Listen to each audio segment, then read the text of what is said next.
Alhamdulillahirabbil alamin nahmaduhu wa nusalli ala rasulihil karim amma ba'du. Nahmaduhu muji ingsun dumateng Gusti Allah wa nusalli lan ngirimaken rahmat keutamaan ingsun ala rasulihi ing atase utusane Gusti Allah al karimi kang mulya. Saudaraku yang dimuliakan Allah Subhanahu wa taala, saudaraku yang mulia dan insya Allah dimuliakan Allah Subhanahu wa taala. Saya ucapkan selamat datang di dalam video saya.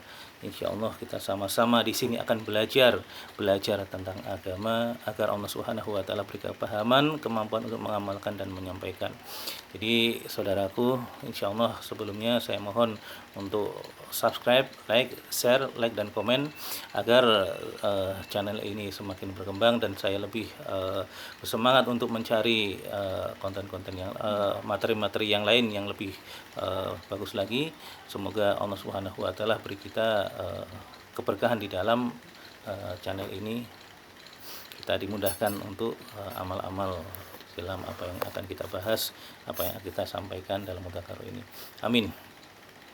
Saudaraku yang dimuliakan Allah, di hal yang terpenting di dalam kehidupan kita akan dalam sehari ini kita akan istirahat, namanya tidur. Di tidur ini setiap manusia pasti tidur, tidak ada manusia yang tidak tidur. Semua makhluk tidur, tidak ada makhluk yang tidak tidur. Khusus untuk manusia biasanya kita akan tidur, rata-rata manusia tidur 6-8 jam. Anggap saja manusia tidur 8 jam, maka 8 jam waktunya dia gunakan untuk tidur. Jadi kalau manusia 8 jam dalam sehari untuk tidur, dalam sehari itu kan ada 24 jam. Maka 8 jam itu adalah sepertiga daripada 24. Maka kalau ada seorang yang umurnya 60 tahun, maka rata-rata dia menggunakan waktunya untuk tidur itu sepertiganya 20 tahun. 20 tahun digunakan untuk tidur. Maka tidur kita ini agar ada nilainya di hadapan Allah Subhanahu wa taala harus ada tata cara, adab, sunnah Rasulullah SAW. Maka baru tidur itu bernilai ibadah. Kalau tidak ada nilainya tidur kita di hadapan Allah Subhanahu wa taala. Sebagaimana kita tahu kucing tidur, kambing tidur, anjing tidur, mereka tidur tidak ada nilainya. Tapi kalau manusia tidur supaya ada nilainya di hadapan Allah, maka hidupkan sunnah-sunnah Nabi di dalam tidur ini. Insya Allah beda orang yang tidur dengan sunnah, orang yang tidur tidak dengan sunnah, nilainya berbeda di hadapan Allah Subhanahu wa taala. Padahal sama-sama pekerjaannya kita sama-sama lakukan, tapi ada nilainya berbeda dengan tidak ada nilainya. Sangat rugi orang yang tidak menghidupkan sunnah-sunnah di dalam kehidupannya. Tidak ada adab, tidak ada sunnah, tidak ada cara Nabi dalam tidur, maka tidak ada nilainya di hadapan Allah Subhanahu wa taala. Jadi saudaraku yang dimuliakan Allah, bagaimana sunnah-sunnah ataupun adab-adab ataupun tata cara agama atau tata cara Rasulullah SAW di dalam tidur agar tidur kita ini bernilai ibadah, maka sama-sama kita akan belajar. Yang pertama dalam ketika akan tidur, persiapkan diri kita untuk tidur, baca doa. Seperti biasa kita tahu, doa tidur adalah kita membaca bismika Allahumma ahya wa bismika amut. Jadi sambungkan otak kita, fikir kita ini kepada Allah Subhanahu wa taala. Bismika kelawan nyebut asmani panjenengan du Gusti Allah. Bismika Allahumma du Gusti Allah ahya iku urip ingsun. Wa bismika lan kelawan asmani panjenengan du Gusti Allah amutu. Namutu iku mati ingsun. Dengan namamu ya Allah aku hidup dan dengan namamu aku mati. Jadi kita hidup, pasrahkan diri kita kepada Allah. Hidup mati kita ini adalah karena Allah Subhanahu wa taala. Nah, kita bangun dari tidur, yang pertama kita ingat pun adalah Allah Subhanahu wa taala. Kita baca doa alhamdulillahilladzi ahyana ba'dama amatana wa ilaihin nusur. Alhamdu utawi sekabehaning puji lillahi iku tetep kagunganipun Gusti Allah. Alladzi ya iku zat ahyana kang sampun nguripaken alladzi ingsun ba'dama amatana ing dalam sakwise matekaken zat iku marang ingsun wa ilaihin nusur. Wa ilaihi lan dumateng Gusti Allah an-nusuru utawi panggonan bali. Di ya Allah, alhamdulillah segala puji bagi Allah yang telah menghidupkan dan mematikan kami. Insya Allah artinya kurang lebih begitu. Belum tidur kita baca doa, bangun tidur kita pun baca doa. Jadi saudara-saudaraku yang dimuliakan Allah, yang pertama ketika kita akan tidur, kita persiapan tidur, kita diusahakan kita tidur itu kita kan hari-hari punya amalan. Kita mungkin hari-hari baca Al-Qur'an 1 juz ataupun berapa ain, maka selesaikan amalan-amalan kita. Baca Al-Qur'an dulu sebelum tidur.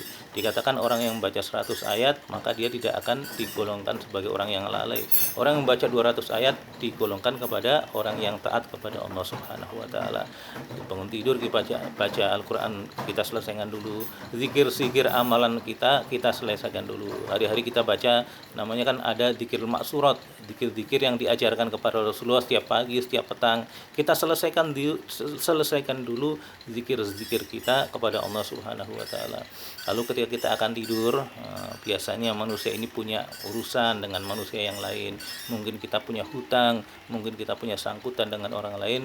Diusahakan untuk berwasiat atau dikasih tahu istri kita tahu keluarga kita, ataupun kalau tidak ada, kita ditulis di satu kertas urusan kita yang belum selesai. Takutnya kalau kita tidur, wassalam kita sampai akhir bablas kita tidak bangun lagi, ada tulisan atau saudara kita yang mengetahuinya dan bisa menyelesaikan urusan kita sehingga tidak menjadi urusan kita di akhirat nanti. Juga ketika kita akan tidur, manusia ini banyak salah. Manusia ini banyak khotok wan nisyan. Manusia itu tempatnya salah dan lupa. Mungkin kita punya salah kepada saudara kita, kepada tetangga kita, kepada keluarga kita. Diusahakan ketika kita tidur ini adalah kita minta maaf dulu kepada orang-orang yang mungkin kita salah sama dia. Kita maaf sama dia. Kalaupun keluarga kita bisa datang dan minta maaf di rumah kita. Mungkin orangnya jauh, kita telepon dulu orang tersebut. Ya Allah, hari ini saya mungkin ngomong yang kurang berkenan dalam hati kamu. Saya mohon maaf ya. Minta keikhlasannya. Jadi dalam tidur itu semua kesalahan kita itu kita hisap, kita gali. Dalam sehari mungkin kita punya salah sama siapa, kita minta maaf dulu kepadanya. Ataupun seandainya kita ini disalahin orang bersalah kepada kita, kita disakiti ataupun kita dizalimi sama orang. Sebelum tidur itu kita ucapkan, ya Allah, semua orang yang mempunyai salah sama saya maafkan, saya ikhlaskan, saya legakan hati saya. Saya tidak menyimpan dendam, saya tidak menyimpan sakit hati, semua saya ikhlaskan. Jadi sebelum tidur, seikhlaskan semua orang lain yang punya salah kepada kita. Tidak ada membawa apapun gondok dalam hati, legakan hati kita semata-mata karena Allah. Ini adalah tidur yang disunahkan Rasulullah SAW. Tidur tidak ada membawa rasa sakit hati, tidur tidak ada membawa dendam, tidur tidak ada membawa rasa gondok kepada orang lain. Lalu diusahakan juga ketika kita tidur itu kita dalam keadaan berwudu. Rasulullah SAW mengatakan, idza ataita marji'aka falyatawaddo. Idza ataita ing dalam nalikane teka sira marji'aka ing panggonan turu sira falyatawaddo mongko wudu sira.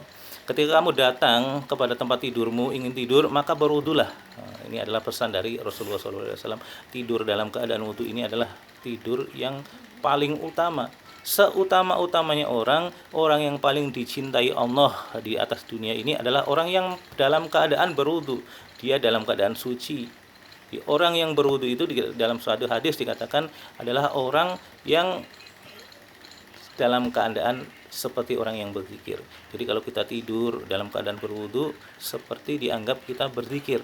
Jadi kalau misalkan kita tidur jam 8 sore sampai jam 4 pagi adalah 8 jam. Sebelum tidur kita berwudu, maka 8 jam waktu kita ini dihitung sebagai orang yang berzikir, mulutnya menyebut nama Allah Subhanahu wa taala. Tidur dalam keadaan wudu, semua waktunya dianggap sebagai orang yang berzikir. Wudu ini adalah perkara yang penting. Orang yang mempunyai wudu, sepanjang dia punya wudu, baik dia 1 jam, 2 jam, 3 jam, maka waktu itu seakan-akan kita sedang berzikir kepada Allah Subhanahu wa taala. Yang selanjutnya setelah baca Al-Quran, zikir, wasiat kepada keluarga tentang masalah-masalah kita, lalu kita memaafkan atau berlega hati, lalu kita berwudu. Selanjutnya adalah adab tidur itu adalah mandi ayat namanya. Jadi mandi ayat itu kita baca 3 kul huwallahu ahad, kul a'udzu birabbil falaq, kul a'udzu birabbin nas. Jadi 3 kul itu kita baca, kul huwallahu ahad, kul a'udzu birabbil falaq, kul a'udzu birabbin nas. Kita tiupkan ke telapak tangan kita. Lalu kita usapkan ke muka kita, ke belakang kepala, badan, punggung, lalu kaki lurus sampai ke telapak kaki, sampai jari langsung ke atas. Telapak kaki tidak usah diusap. Jadi baca 3 qul, ditiupkan, diusapkan ke seluruh tubuh, diulangi 3 kali. Jadi keutamaan daripada mati ayat ini, insyaallah kita akan dijaga Allah, harta kita akan dijaga Allah, agama kita akan dijaga Allah Subhanahu wa taala, tidak ada pencurian, tidak ada santet akan masuk, insyaallah semua akan dijaga Allah Subhanahu wa taala. Lalu dalam tidur ini ada yang seperti tadi, mandi ayat, dan juga ada zikir Fatimah namanya.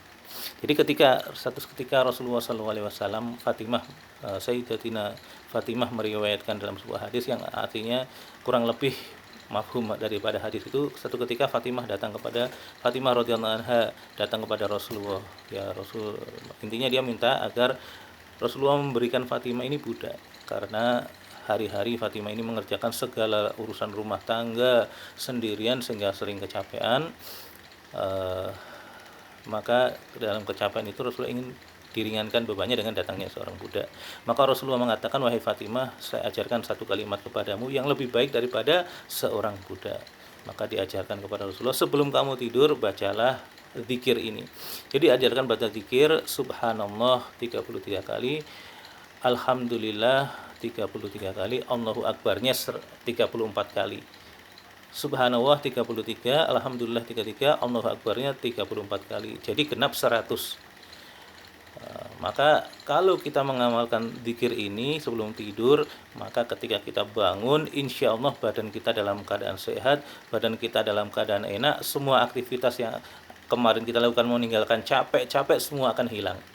Rasa sakit-sakit dari aktivitas kemarin, insya Allah semua akan hilang. Ini adalah zikir Fatimah. Kegunaannya supaya kita hilang semua capeknya. Lalu setelah kita mandi ayat, zikir Fatimah, dalam tidur pun sebelum tidur kita disunahkan untuk membaca ayat kursi.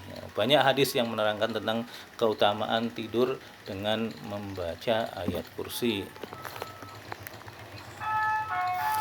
Selanjutnya, satu hadis yang berkenaan dengan tidur, ini adalah hal yang sangat penting. Jadi ketika kita tidur, malaikat itu mengikat kita dengan 3 ikatan. Setiap seorang pemuda yang tidur, maka dia diikat oleh setan dengan 3 ikatan. Diriwayatkan dari Abu Hurairah radhiyallahu anhu, yaqitu syaitanu ala qafiyati ahdi ru'usiatikum. Setan itu mengikat setiap kepala salah seorang dari kalian ketika dia tidur, salasa auqatin, dengan 3 ikatan. Wa yadribu ala kulli uqdatin, dan setiap ikatan itu akan diikat dengan satu ikatan yang kuat.